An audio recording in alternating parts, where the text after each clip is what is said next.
Back to my another video and I hope you all are doing great. और मैं भी बिल्कुल ठीक हूँ। सो दोस्तों, आज का वीडियो हम देखने वाले हैं भगवत गीता से रिलेटेड। कृष्णा जी क्या कहते हैं कि क्यों लोग अपनी ज़िंदगी में फेल होते हैं। सो चलते हैं इस इंटरेस्टिंग वीडियो की तरफ और जानते हैं कुछ फैक्ट्स कि क्या रियलिटी है, क्या फैक्ट्स हैं इसके पीछे कि लोग क्यों फेल हो जाते हैं अपनी लाइफ में। So let's start. कहते हैं कि मनुष्य यदि अपनी बर्बादी का कारण जान जाए तो वह अपने जीवन को सुखी बना सकता है। 5000 साल पहले भगवान श्री कृष्ण द्वारा बताए गए इन्हीं कारणों की वजह से आज दुनिया भर के अधिकतर अपराधी या गुनाहगार या तो जेलों में बंद हैं या फिर भागते छिपते फिर रहे हैं। आज हम आपको एक कथा के माध्यम से भगवान कृष्ण द्वारा बताए गए उन 3 कारणों के बारे में बताएंगे जिनकी वजह से मनुष्य बर्बादी की राह पर निकल पड़ता है। तो बने रहिए हमारे साथ इस वीडियो के अंत तक। नमस्कार मित्रों, और द डिवाइन टेल्स पर आपका स्वागत है। श्री भागवत गीता में वर्णित इस कथा के अनुसार प्राचीन काल में एक राजघराने में एक लड़के का जन्म हुआ। उस लड़के को बहुत ही कम उम्र में राजशाही सुख सुविधाओं से दूर शिक्षा प्राप्त करने के लिए गुरुकुल भेज दिया गया। जिस गुरुकुल में वह बालक शिक्षा ग्रहण कर रहा था, वहां का वो सबसे होनहार विद्यार्थी था।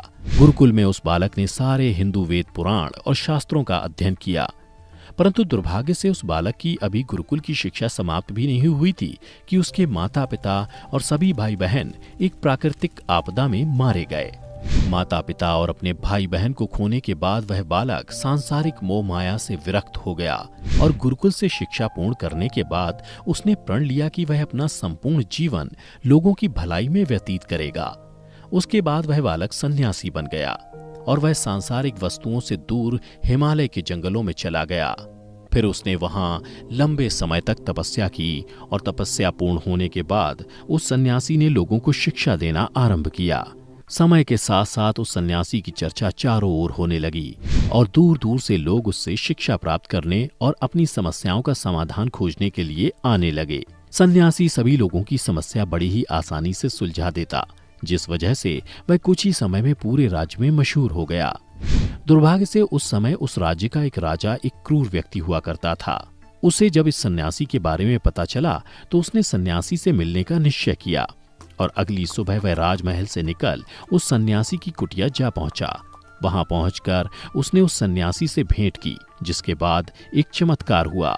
वह राजा पहली ही मुलाकात में सन्यासी के व्यक्तित्व से इतना प्रभावित हुआ कि उसने उसी समय से अच्छाई की राह पर चलने की ठान ली और मन ही मन सोचने लगा कि इतनी छोटी सी मुलाकात में ये सन्यासी मुझे इतना बदल सकता है, तो अगर ये हमेशा मेरे साथ रहने लगे तो मेरी तो जिंदगी ही बदल जाएगी। इसके बाद राजा सन्यासी से अपने साथ राजमहल चलने के लिए आग्रह करने लगा। राजा के आग्रह को सन्यासी ठुकरा ना सके और वो राजमहल चलने को तैयार हो गए। राजा सन्यासी को साथ लेकर राजमहल की ओर चल दिए।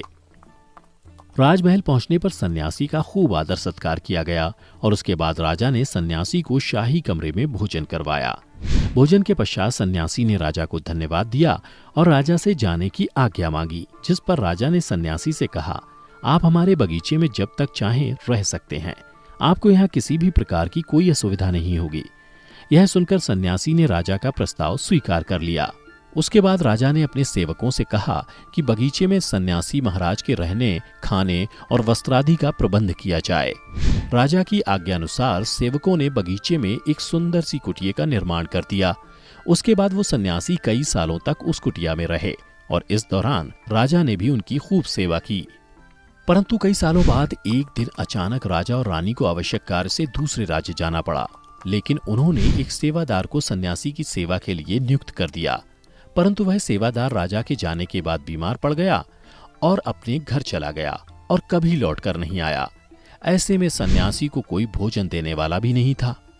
उधर कुछ दिनों बाद राजा जब अपने पड़ोस के राज्य से वापस आए तो सन्यासी ने क्रोध में आकर उस राजा को खूब डांटा और राजा से कहा, हे राजन, जो जिम्मेदारी तुम पूरी नहीं कर सकते हो वो उठाते ही क्यों हो। तब राजा ने सन्यासी से क्षमा मांगते हुए कहा, हे भगवान, यदि मुझसे कोई भूल हो गई हो तो मैं उसके लिए आपसे क्षमा मांगता हूँ, मुझे क्षमा कर दीजिए। कुछ देर बाद मामला शांत हो गया। रानी भी ये सब चुपके से देखती पर शांत रही। उसके बाद राजा ने उस सन्यासी को कोई भी शिकायत का मौका नहीं दिया और उसकी खूब सेवा की। परंतु कुछ दिनों बाद राजा को एक बार फिर आवश्यक कार्य से राज्य से बाहर जाना पड़ गया। लेकिन इस बार राजा ने राज्य से बाहर जाने से पहले रानी को निर्देश दिया कि जब तक मैं नहीं आता आप स्वयं सन्यासी की सारी जरूरतों का पूरा ध्यान रखेंगे। उसके बाद रानी हर रोज भोजन पकवाकर सन्यासी को भेज देती, लेकिन एक दिन रानी नहाने के लिए चली गई और सन्यासी को भोजन देना भूल गई। सन्यासी ने काफी देर तक भोजन के आने का इंतजार किया, पर जब भोजन नहीं आया तो सन्यासी सोच में पड़ गया। उसके बाद सन्यासी ने सोचा कि वो खुद महल में जाकर देखे, और वो महल पहुंच गया। वहां जाकर उसकी नजर रानी पर पड़ी और वह रानी के रूप को देखकर चकित रह गया। रानी की सुंदरता सन्यासी के मन में घर कर गई। सन्यासी रानी के रूप की सुंदरता को भुला न सका और वो खाना पीना छोड़कर अपनी कुटिया में पड़ा रहा। उसने कई दिनों तक कुछ भी नहीं खाया, जिस वजह से वो बहुत कमजोर हो गया।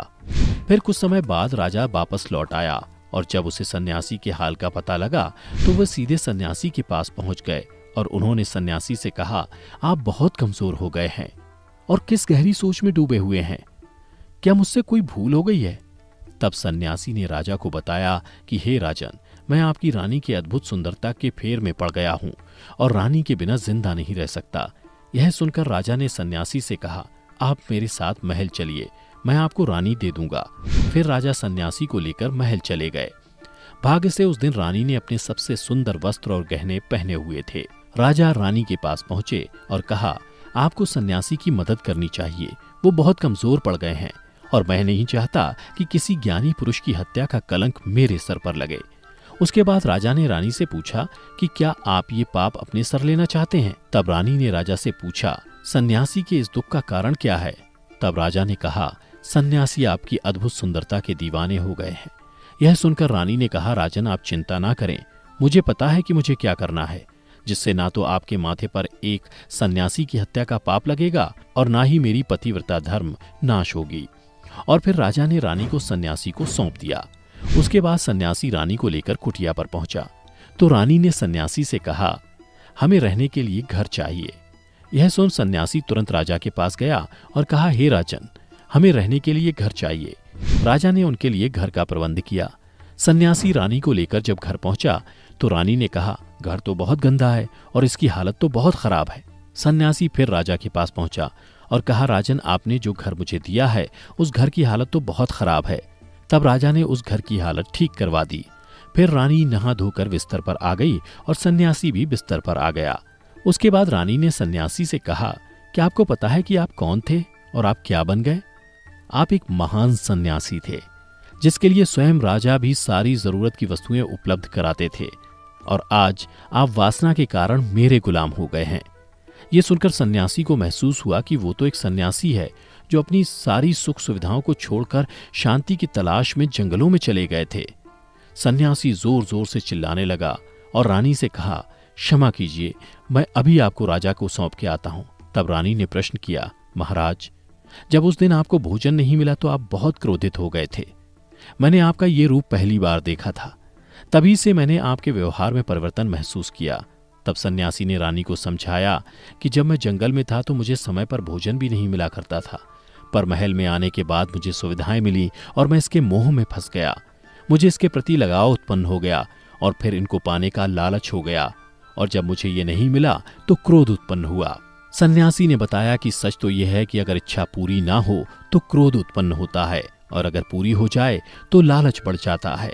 और फिर सन्यासी ने बताया कि यही इच्छा की पूर्ति मुझे वासना के द्वार तक ले आई और मैं आपके प्रति आकर्षित हो गया। इसके बाद सन्यासी को समझ आ गया कि उनको जंगलों में वापस लौट जाना चाहिए, और उन्होंने ऐसा ही किया। दर्शकों, भागवत गीता में श्री कृष्ण ने नरक के 3 द्वार बताए हैं, और ये 3 द्वार है काम, क्रोध और लोभ। तो दर्शकों, आपको भगवान श्री कृष्ण की सुनाई ये कथा कैसी लगी, नीचे कमेंट कर अवश्य बताएं। साथ ही अगर आपको हमारी ये वीडियो पसंद आई हो तो ज्यादा से ज्यादा लाइक और शेयर करें, और ऐसी ही और भी आध्यात्मिक वीडियोस के लिए अभी हमारे चैनल द डिवाइन टेल्स को सब्सक्राइब कर लें। अब हमें दीजिए इजाजत, आपका बहुत बहुत शुक्रिया। है जो कि कृष्ण जी जो हैं उन्होंने इस बारे में बताया है कि लोग क्यों फेल हो जाते हैं अपनी जिंदगी में, और ये एक एग्जाम्पल भी दे के साथ में बताया है कि सन्याकारी जो है, सन्याकारी था आई थिंक वो, खैर उन्होंने जो है वो एक मतलब कि सिंपल सी लाइफ गुजारते थे और उसके बाद जो है उनको किसी भी दुनियावी चीज़ से इतना लगाव नहीं था। लेकिन जब वो गए किसी के बादशाह के घर में, महल में, सो उनको वहाँ पर प्रोटोकॉल मिली, हर चीज़ हुआ। लेकिन एक वक्त मतलब कि उनको बादशाह जहाँ भी जाते थे तो वो उनके लिए हर चीज़ की अरेंजमेंट करके फिर जाया करते थे ताकि उनको कोई इशू ना हो, क्योंकि बादशाह को हर चीज़ उनसे इजीली मतलब उनकी हेल्प हो जाती थी वो सन्याकारी से। लेकिन अब मेन जाहिर सी बात है कि वो जो सन्याकारी है उन्होंने क्या किया है कि उनको एक पहले तो उनको कुछ भी किसी चीज़ से इतना लगाव होता ही नहीं था। लेकिन फिर एक वक्त ऐसा आया कि उनको जो है वो इन चीज़ों का रियलाइज़ होना शुरू हो गया कि दुनियावी चीज़ों से उनको लगाव होना शुरू हो गया, खाना पीना और ये सारी चीज़ें।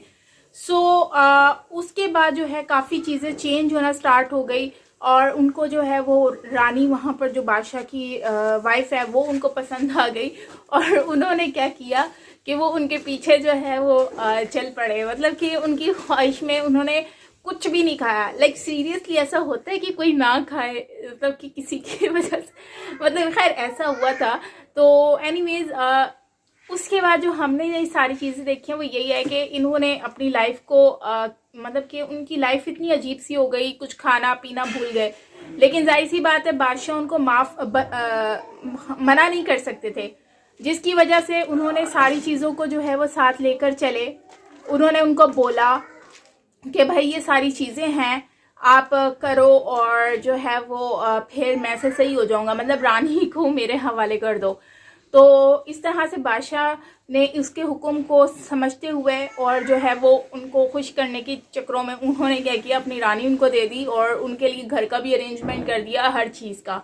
सो इसमें मुझे जहाँ तक आइडिया होता है कि ये रानी जो है उनका एक चाल भी थी, वो एहसास दिलाना चाहती थी, जिसकी वजह से उन्होंने घर की डिमांड की। उसके बाद फिर वो घर साफ ना होने की डिमांड की। उसके बाद फिर मतलब कि उनको फिर ये समझाया कि देखो इस सब चीज़ों की पहले तो तुम्हें इन सारी दुनियावी चीज़ों की इतनी ख्वाहिश हुआ नहीं करती थी, लेकिन अब देखो तुम ये सारी चीज़ों की ख्वाहिशें करना शुरू हो गए हो, तो इससे देखो कि तुम कितने चेंज हो गए हो। तो खैर इसी से आइडिया हुआ कि इंसान बहुत कुछ पाकर भी अपनी ज़िंदगी में फेल हो जाता है, जिसकी वजह से वो सन्याकारी जो है उन्होंने सोचा कि मैं गलत कर रहा हूँ और गलत डायरेक्शन में जा रहा हूँ। तो उन्होंने अपनी जो है वापस गए और उनको बादशाह को वो रानी दे दी। तो खैर कहने का मतलब ये है कि इस वीडियो में एक मैसेज ये भी मिलता है कि आप अपने फ़ायदे के लिए मत सोचो, दूसरों के फ़ायदे के लिए भी सोचो। दूसरों के लिए सोचो, जो अपने बारे में सोचता है फिर उसके साथ वो आगे जाके वो खुद भी खुश नहीं रह पाता। तो ओवरऑल ये वीडियो में हमें एक मैसेज भी मिला है। दूसरा ये है कि अपनी ज़िंदगी में कुछ करना है तो अपने बलबूते से करो, किसी के सहारे मत करो। सो दोस्तों आपका क्या कहना है इस वीडियो के बारे में ज़रूर शेयर कीजिएगा कमेंट सेक्शन में। बाकी ओवरऑल अच्छा वीडियो था और अच्छा एक मैसेज था। सो मिलते हैं नेक्स्ट वीडियो के साथ। Till then take care, bye bye.